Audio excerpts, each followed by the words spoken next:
Evo nas ponovo u studiju, pratite emisiju Između redova. U nastavku ćemo vam predstaviti jednu priču koja vraća veru u život. I kad god čujete neke nimalo dobre prognoze od strane lekara, nikada nemojte verovati lošim prognozama, uvek verujte u bolje sutra, jer će vam naredna priča upravo to potvrditi. Da onda i kada prognoze zdravstvene nisu baš tako dobre, da definitivno ukoliko verujete u ozdravljenje, da će se to i dogoditi. Meni je izuzetno zadovoljstvo što su moji današnji sagovornici Aleksandra Petrović i Dragan Petrović. Dobar dan, dobrodošli. Mnogo vam hvala što ste odazvali pozivu Belemi televizije. I ja sam duboko ubeđena da će vaše iskustvo i vaša priča biti veliki, veliki podstrek svim ženama koje su obolele od raka dojke i ova priča je neverovatno inspirativna. Tim pre što, evo Aleksandar, krenuću od vas, prognoze lekara su bile jako loše, jer tako, oni su rekli da imate još 1,5 godinu dana života, evo posle 10 godina, jer tako, vi sijete prosto. Znači, nikada ne treba verovati lošim prognozama, a vaš suprug je izdao knjigu pod naslovom Od straha do slobode, podrška voljenoj osobi u borbi protiv raka. Dakle, u ovoj knjizi svih 10 godina borbe, jel tako, su opisani. Dalje mi nego smo Petroviću. Pa, u knjizi je trenutno samo 1 godina. A jedna, izvinjam se, dobro. A ostalih 10 počinjemo sa dijagnozom i završavamo sa izlečenjem koje je bilo posle 1 godinu dana. Dobro. Ali je sažeto svih 10 godina našeg iskustva i naših saznanja i svega toga. Tako da knjiga je više autobiografska, koja nije samo o raku, nego i o tome šta je prethodilo, i ratovi, i naša selidba na Novi Zeland, i još mnogo događaja koji po našem uverenju utiču da se, da kažem, sve to malo po malo nagomila što se tiče stresova, i mi smatramo da je rak dojke emocionalni i da je to da je sve to opisano u knjizi, ali kroz želju da se pruži podrška, nada. I vi ste napomenuli svim ženama. Ja bih samo dodao i svim muškarcima, jer bitno je da svi budu uključeni u to, da se ne baca fokus samo na osobu koja je obolela, nego i mi moramo... Jer čitava porodica je uključena u to. Ja sam morao sebe da menjam ukoliko sam želeo da pomognem svojoj supruzi. Ja sam morao da uvidim da sam i ja grešio, da sam ja zajednički i uzrok, i onda sam želeo da svojim, da kažem, nekim saznanjima, poboljšanjima i svemu tome doprinesem da pomognem na što bolji način i da kažem da ona ima tu energiju koju je u tom momentu izgubila kada je dobila dijagnozu. Vrhunski onkolog iz Niša, profesorka Slađana Filipović, često gostuje u ovoj emisiji. Ona kaže da je rak dojke bolest duše na prvom mestu, a ne bolest tela. Da li se vi slažete sa tom ocenom i da je to emocionalna bolest, da se tako izrazim, je li tako? Apsolutno, u mom slučaju, ja ne mogu da pričam generalno za sve žene, ali u mom slučaju je bilo apsolutno emocionalno. Baš. Kako ste vi, Aleksandra, saznali?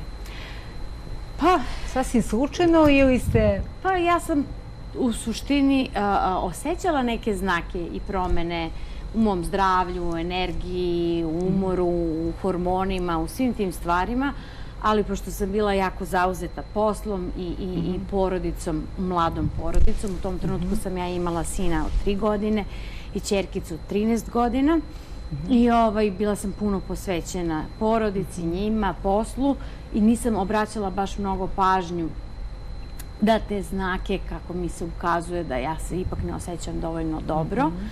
I mislim da je to bilo, onda sam tražila kod lekara, išla na preglede, oni su mi sve to uradili, sve analize. A kako se niste dobro osjećali? Gubili ste energiju ili vas je nešto bolelo? Ništa me nije bolelo, ali sam bila malaksala, nervozna, razdražljiva, umorna i imala sam neku blagu temperaturu i uglavnom doktori su na to reagovali kao, pa dobro, to je normalno, vi ste umorni, radite puno radno vreme, imate 2 male dece, analize krvi su bile u redu, tako da oni nisu znali kako da identifikuju taj rak na početku. Ja sam imala tada 41 godinu, nisam padala u neke kontrolne grupe za preglede I onda sam ja u suštini napipala tu kvržicu i onda sam otišla kod lekara i tako je sve krenulo. U principu oni su radili ultrazvuki, mamogram i onda biopsiju. I to se dešava u Srbiji? U Nišu se to dešava ili se dešava na Novom Zelandu? Na Novom Zelandu. Koliko godina ste pre toga došli, pre nego što ste utvrdili dijagnozu? To je bilo 7 godina po našem dolasku na Novi Zeland. Da. A vi ste inače Nišlije, je li tako? Da, mi smo oboje Nišlije. I onda smo posle svih ratova i svih kriza nekako u jednom trenutku rešili da bi mi trebali da odemo dalje i da probamo neku bolju budućnost za našu ćerku. Zašto baš Novi Zeland? Da li je taj početak bio veoma težak, pošto ste i rekli da ste bili u velikoj gužvi, stalno posvećeni deci, suprugu, je li tako? Jedno dete 13 godina, drugo dete 3 godine, je li da? Jeste. Radili ste, je li tako? Je to neka vrsta borbe za opstanak, nova sredina, stresno sve to, je li tako? Apsolutno. Jezik. Jeste, sve je bilo novo. A zašto smo se mi rešili za Novi Zeland? Nije mnogo zemalja u to doba primalo Srbe kao imigrante sa tim, da kažem, boravišnim vizama. Mi nismo hteli da idemo kroz neke druge puteve, pomalo te radne vize i te druge vize, nismo hteli da rizikujemo. Samo Kanada, Novi Zeland i Australija su davali šansu. Imali ste nekoga tamo ili ne? Ne, nismo imali nikoga. Da li ste znali šta ćete raditi? Pa, ja sam bila u IT-u, već i radila sam ovde na fakultetu prirodno-matematičkom kao programer i kao asistent. I ja sam znala da ću ja da nađem tamo posao. Znači, bila sam uverena da je to lako, jer je to jezik svih ljudi trenutno, pogotovo na zapadu. I uspela sam, nije to bio toliki problem u poslu. Znači, samo prilagođavanje sredini i promena od rada na fakultetu. Ja nisam mogla da pređem odmah na fakultet, ja sam radila po privatnim firmama. I to je bilo mnogo teže nego što sam zamišljala. Dobro. I verovatno u startu je to bio šok za vas, onda kada ste saznali dijagnozu. Jeste, ogroman šok. Jer nisam očekivala da zbog te malaksalosti i umora ja budem, kako da kažem, ja dobijem rak koji, kad je doktor saopštio rezultate da je jedan od najgorih vrsta raka dojke. Je to metastatski možda? On je bio... Koja vrsta? Brzo agresivan i invazivan. I brzo se širio, posle smo otkrili kasnije kroz druge analize preko krvi iz laboratorije u Nemačkoj, jer sam ja želela, i Dragan pogotovo, da to bude precizna, tačna dijagnoza, da je to rak koji se širi putem krvi. I takva vrsta raka koji se hrani proteinima, ne samo hormonima, je jedan od najopasnijih, jer on može da bude vrlo brzo bilo gde. Može da se širi i putem limfnog sistema i putem krvotoka. Dobro, samo još jedno kratko pitanje, pa ćete vi dobiti reč. Kakav je odnos lekara prema pacijentu tamo? Znači, na koji način je on vama to saopštio? Mislim, pazite, evo vi sada posle 10 godina opet se osjeća nešto u vašem glasu kada pričate na tu temu, a pobedili ste rak. A zamislite situaciju kada se nađete ispred lekara koji vam saopštava da imate još 1,5 godina života. Da li ima empatije? Kakav je odnos tog lekara, onkologa prema pacijentu kad mu saopštava tako nešto? Je baš morao, baš na taj način da vam to kaže? Pa oni su drugačiji, mislim, dosta drugačiji od naših lekara i trenirani su da moraju da kažu tu najgoru moguću dijagnozu, da ne bi pacijent, pošto su oni dosta zakonom uređeni, da ne bi pacijent posle njih tužio da nije znao tu konačnu dijagnozu, da je kao doktor nešto sakrio od njega. I, mislim, kasnije sam ja to saznala da je iz tog razloga, ali naravno kad prvi put se suočavate sa takvim situacijama, to deluje strašno, jer je on odmah surovo rekao to je jedan od najgorih oblika raka. Znači, i meni je u tom trenutku bilo i kao zbog tvojih godina, hormona, krvotoka, cirkulacije, to je 99% svuda u telu. I što vi razmišljate u tom trenutku? Pa ja sam se tada ugasila. Znači, ja jesam bila borac i ambiciozna žena generalno pre toga i uvek sam tražila neka rešenja svih problema, ali u tom trenutku ja sam stvarno poželjela da on meni puca u glavu radije nego što mi je to rekao. Da li ste nakon toga gledali da uradite masu stvari? Onako, ljudi obično kad čuju tako nešto kažu dajte da uradimo ovo, ono, nisam stigao, to i tako dalje.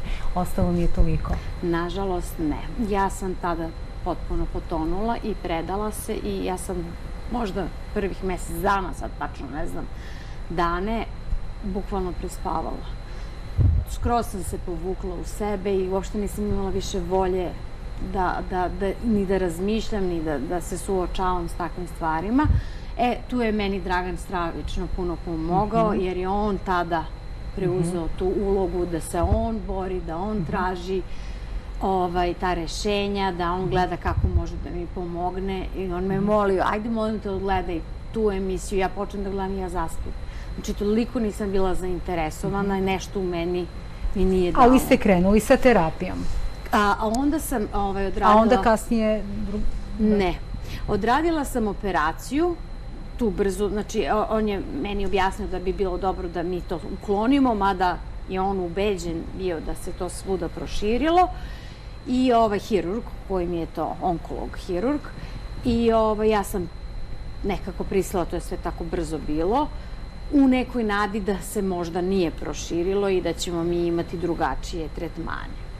Međutim, iako su ti limfni čvorovi ukazivali da je sve u redu i to je nama dalo malo energije, pošto je krv bila skroz u suštini prepunjena ćelijama raka i ti rezultati iz Nemačke, i zbog te vrste raka generalno, oni su meni dali najtežu hemoterapiju, 1,5 godinu dana da je primam i posle toga zračenje i hormonsku terapiju.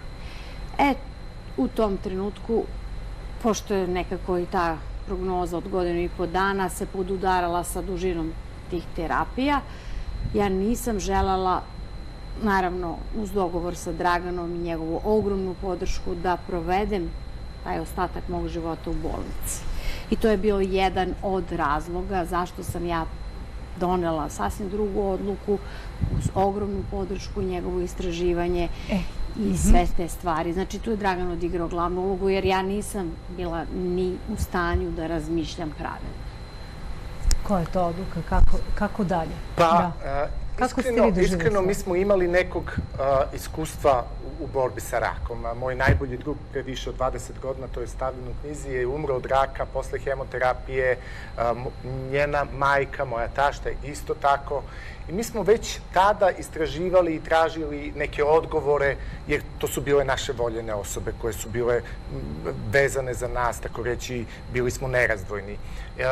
Ali kada je došao taj trenutak lični, da se vama saopšti, to je totalno drugačije. To je totalno neki drugi svet i ja sam isto potonuo u jednom momentu, jer ja sam isto očekivao, pa dobro, rak dojke, ima mnogo dobrih slučajeva, dok ne odete tamo, mislite, nije neki strašan, bit će to, ali kada je on to sve saopštio, eto, da kažem, po tom protokolu i po svemu tome, nisam primetio tu empatiju.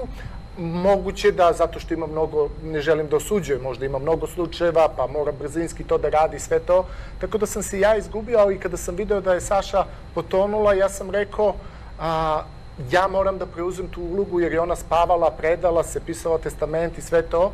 I onda to znanje koje smo imali neko, sam počeo da upotpunjujem tako što sam ja zvao sve žive ljude koji su imali neko kontakta, neko saznanje. I od strane, znači, zvanične medicine, i od strane, znači, prirodne, alternativne, kako god da je zovemo, holističke.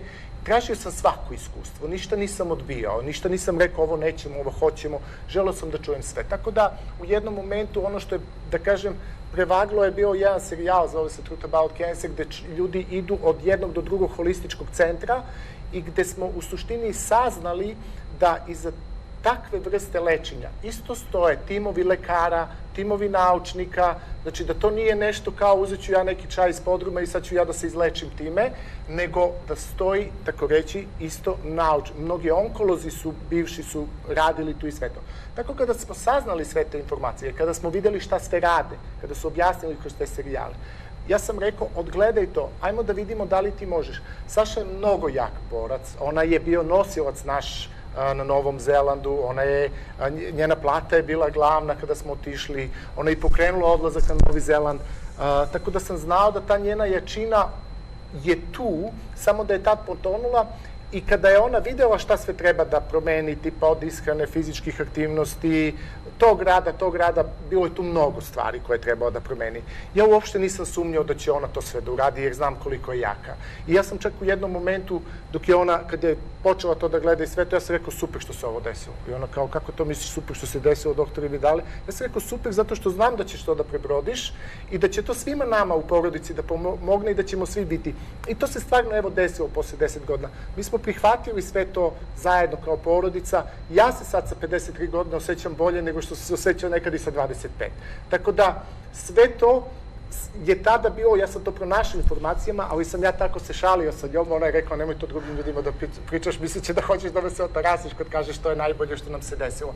Ali ja sam to upisao u knjizi da mi uvek možemo da vidimo i neku lošu stranu kada se desi bilo koji događaj ili bilo šta da se desi nama i da tražimo šta je tu pozitivno i da se vežemo za tu pozitivnost, da se vežemo za tu energiju i veru. Da, pomenuli ste energiju, pozitivnost, to je prvo što sam ja primetila kod vas, a prvi put vas sada vidim u životu. Sada, neko ko nas gleda ovog trenutka, on će se pitati, ma da li je moguće, kakav je to alternativni način lečenja raka dojke? Šta ste vi to promenili? Nemoguće da je to tek tako. Nije. Mnogi ljudi, mi smo pomagali ljudima i razgovaramo često sa ljudima. Mi nismo doktor, mi ne dajemo ljudima savjet šta oni treba da rade. Mi samo delimo našu priču. Šta smo mi radili i šta je nama pomoglo. Ali primetili smo da ljudi često očekuju neku magičnu pilulu i to će pomoći, ili magični čaj, ili magična vežba, ili magično... Ne. Holistička medicina, zovu je alternativna, ja ne volim da je zovem alternativna, jer je ta prirodna medicina starija od ove zvanične, da kažem, tradicionalne medicine i to više hiljada godina. Tako da, to su male promene i kao što kažete, mnogi ljudi žele da čuju... Ne žele da čuju, ne žele čarobnu pilulu, ali postoji tu, sada već znate i sami, masa informacije na internetu. Postoji niz preporuka. Znači, kada govorimo o hrani, sada već postoje razne studije da su pojedine namirnice kancerogene, da ih ne treba koristiti, da naravno treba jesti minimalno, ne treba što mnogo unositi hranu i tako dalje. Da li ste takve savete dobili? Da li ste to uradili? Fizička aktivnost, pozitivan način razmišljanja, uvek pozitivno razmišljanje? Sve je to što ste napomenuli, svaka čast, znači sve je to uključeno. I ishrana, i fizička aktivnost, i te neke sitnice šta ćemo uneti, ne samo što se tiče fizičkog unosa, nego i mentalnog. Znači, kako ćemo prihvatiti stres, kako ćemo reagovati. To je bilo nešto što je kod Saše bilo najbitnije i ona je tu i imala najvećih poteškoća, da kažem, vremenski da prevaziđe taj emocionalni, eto da kažem, problem i stres koji je gomilala tokom godina. Što se tiče ishrane i svega toga, naravno, to utiče. Ali smo mi posle ovih 10 godina istraživanja otkrili da je ipak stres nešto što je na vrhu liste svega. Ljudi se obično vežu šta prvo da jedem, šta prvo da promenimo ishrani. Da, bitno je izbaciti šećer jer se rak hrani šećerom, izbaciti te neke glutene, izbaciti hemijske, sve što je hemijski obrađeno. Ono što je prskano pesticidima. Tako je, dobro. Tako da, ali to je sve jedan deo. Da se onda orijentišemo na taj stres, molim vas. Kažu da obično žene koje imaju tu vrstu problema, da žele, da su maksimalno posvećene porodici, da svima udovolje, sebe stavljaju na neko posljednje mesto, nemaju vremena za sebe, za neke svoje rituale, nešto da sebi udovolje i tako dalje. Žele da ispune očekivanja svoje dece, svog supruga. Apsolutno. Šta je vaša priča? Pa to je i baš takva priča. jer je to možda i neko naše vaspitanje koje smo mi poneli odavde. Ja sam to otkrila da sam ja taj neki perfekcionista i da volim da budem dobra u svemu, ali da bi postigao taj... Da ste puni empatije, to ja primećujem kod vas. Da. Dobro, empatiju imam i dan danas. Znači, to nisam uklonila, ali sam uklonila ta očekivanja da nisu toliko važna i taj perfekcionizam, život nije savršen. I to što nam se ponekada čak i na televizijama serviraju u ovim socijalnim mrežama, nije istina baš potpuna, jer ljudi prikazuju neke svoje srećne živote i kako su lepi, i kako su srećni, zadovoljni, a u suštini dosta pate. I to sam u neku ruku i ja radila, ne samo drugi ljudi, tako da razumem njih u potpunosti i tada sam se suočila da ja ne trebam više da se obaziram šta će ko da kaže, šta će ko da misli o meni i naravno nije bilo lako i da treba da volim više sebe. To je bio moj glavni zadatak, kako da naučim da ja volim, zaista volim sebe i tada nije bitno šta će ko da mi kaže i kako će da me voli i tretira, jer ja ako to znam da radim na pravi način, to neće mnogo da me dotakne. To su bili već duži treninzi, sporiji treninzi, krenuli su uglavnom sa zahvalnošću, jer ja sam primetila da imam dosta malo zahvalnosti i da nisam cenila ni svoje uspehe, ni uspehe drugih, čak ni tražila pomoć od drugih ljudi. Tada sam prvi put počela da prihvatam pomoć, da cenim više sve što imam u životu, ma koliko trajalo. I to mi je davalo snage da idem dalje.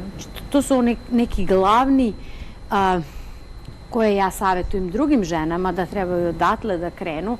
Naravno, uz dobru ishranu i ostale stvari, ali smo onda videli da je ta podrška toliko važna, jer ma koliko ja sve to znala ili saznala, meni je trebalo vreme da procesuiram te informacije. Samo da otvorimo brojeve telefona, eto možda neko želi da se uključi, da vam postavi neko pitanje. Verujem da bi drugima bilo potrebno dosta vremena. A zbog čega? Zbog toga što je u životu mnogo toga stvar navike. Znači, vi ste navikli na jedan sistem funkcionisanja. Da vidimo u kom segmentu ste se vi promenili. Rekli ste malo čas da se čitava porodica promenila i da je morala da se menja. I deca i vi. Prva promena dolazi od toga, od prihvatanja. Prihvatanja da smo i mi deo tog problema. Ljudi često žele da ignorišu, odnosno da izbjegavaju i da beže u stranu i da uvek optuže nekog drugog, da je neko drugi kriv za svoje probleme. Prihvatanje da i ja nosim odgovornost, prihvatanje da sam i ja deo tog problema je bio taj prvi neki stepen i onda kada vi to prihvatite, onda počnu da se otvaraju... Onda se menjate. Da, onda počnu da se otvaraju odgovori šta treba da se promeni. Počinje da se menja fokus. Tako da ja iskreno, ja sam dugo ignorisao te neke stvari koje smo mi počeli da imamo i u braku. Jer nova sredina, odlazak na Novi Zeland, ja nisam znao jezik, ja sam se dosta povukao, ja sam ovde bio uspešan, da kažem, a tamo sam počeo da radim neke obične poslove. To je sve uticalo malo i na ego i na sve to. Izazivalo nervozu, verovatno, tako je, da. Samopouzdanje, dobro. Samopouzdanje, bravo. Tako da ja sam morao to da prihvatim i morao sam da prihvatim da je to ta situacija kakva je i onda sam tražio načine. Tražio sam kroz to kako njoj da pomognem, znači tražio sam te načine kako da ja sebe, da budem više optimista, da budem raspoloženiji, da dajem energiju, da dajem te savete, da slušam. Jer često smo mi pričali, a ja uopšte nisam slušao šta priča, ja sam bio isključen. Tako da to slušanje i to povezivanje je postajalo sve jače i jače. Naravno, tu su i deca dosta pomogli. Jako je ćerkica imala 13 godina i ona se uključila i u promenu ishrane. Ja sam morao da promenim da, recimo, izbacimo šećer totalno iz kuće, da izbacimo, recimo, gluten. Ja sam voleo mnogo da jedem, dajem primjer, pice ili sve to. Znači, ja sam rekao ugljeni hidrati, gluten i sve to. Tako da sve te promene su zahtevale celokupnu našu, da kažemo, energiju. Ona je krenula da radi neke vežbe koje ja nisam voleo. Ja sam voleo timske sportove, nisam voleo da kažem tu neku, da li je to joga, da li je ovo, da li je ono. Ona je rekao, ajde pođi sa mnom da mi budeš podrška. Iako ja to sam rekao, to nije za mene, ja sam ono za ovo, ja sam rekao okej.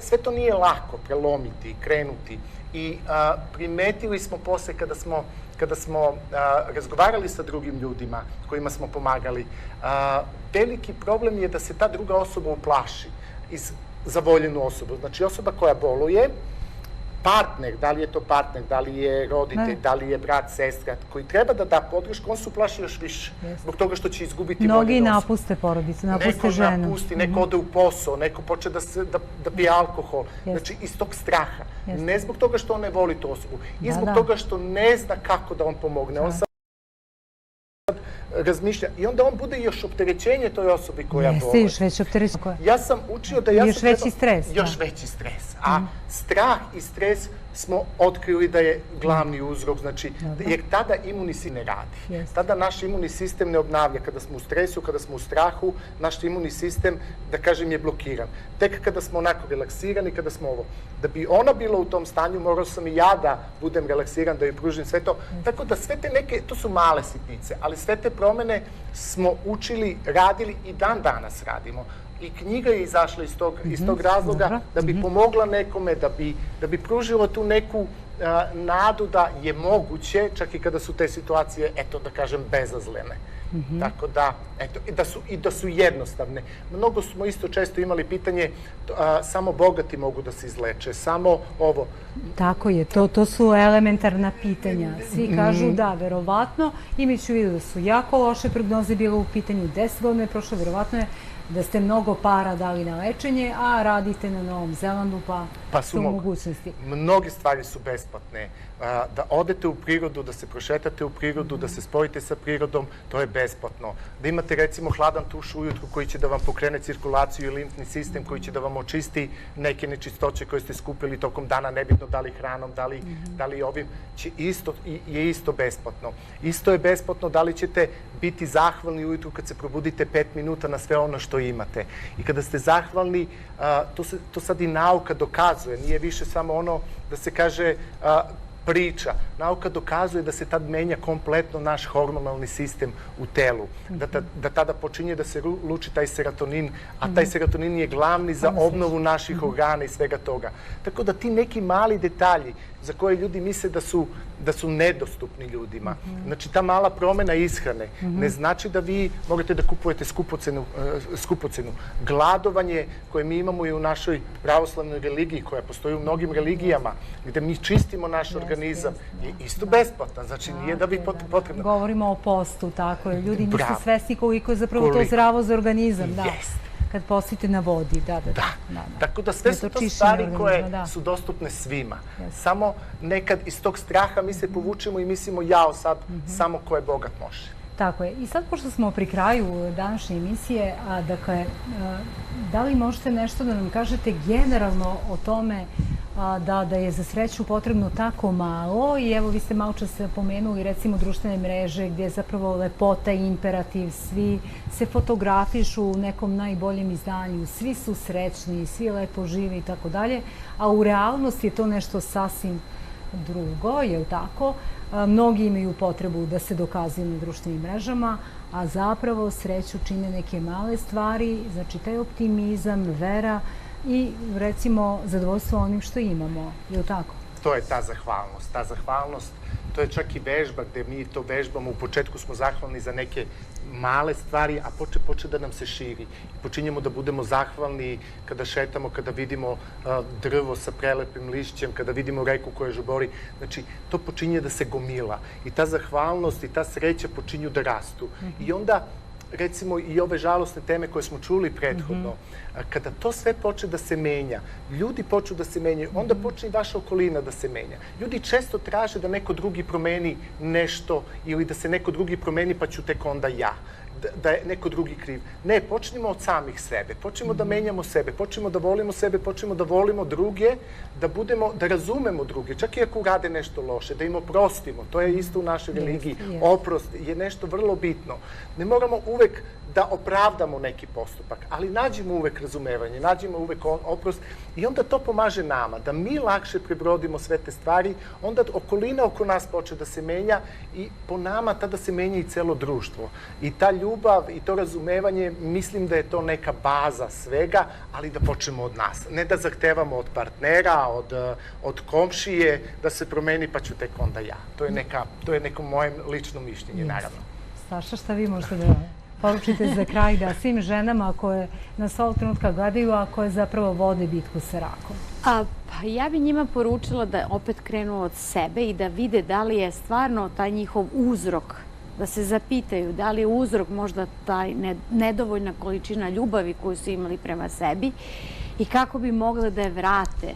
Znači, sa tim svakodnevnim vežbama zahvalnosti i opraštanja i sebi i drugima, jer to nas dosta blokira. Jer ne možemo da volimo ni sebe ako nismo oprostili ni našim roditeljima prvenstveno, pa onda ni partnerima, ni prijateljima, ni bilo braći, sestri, nebitno kome.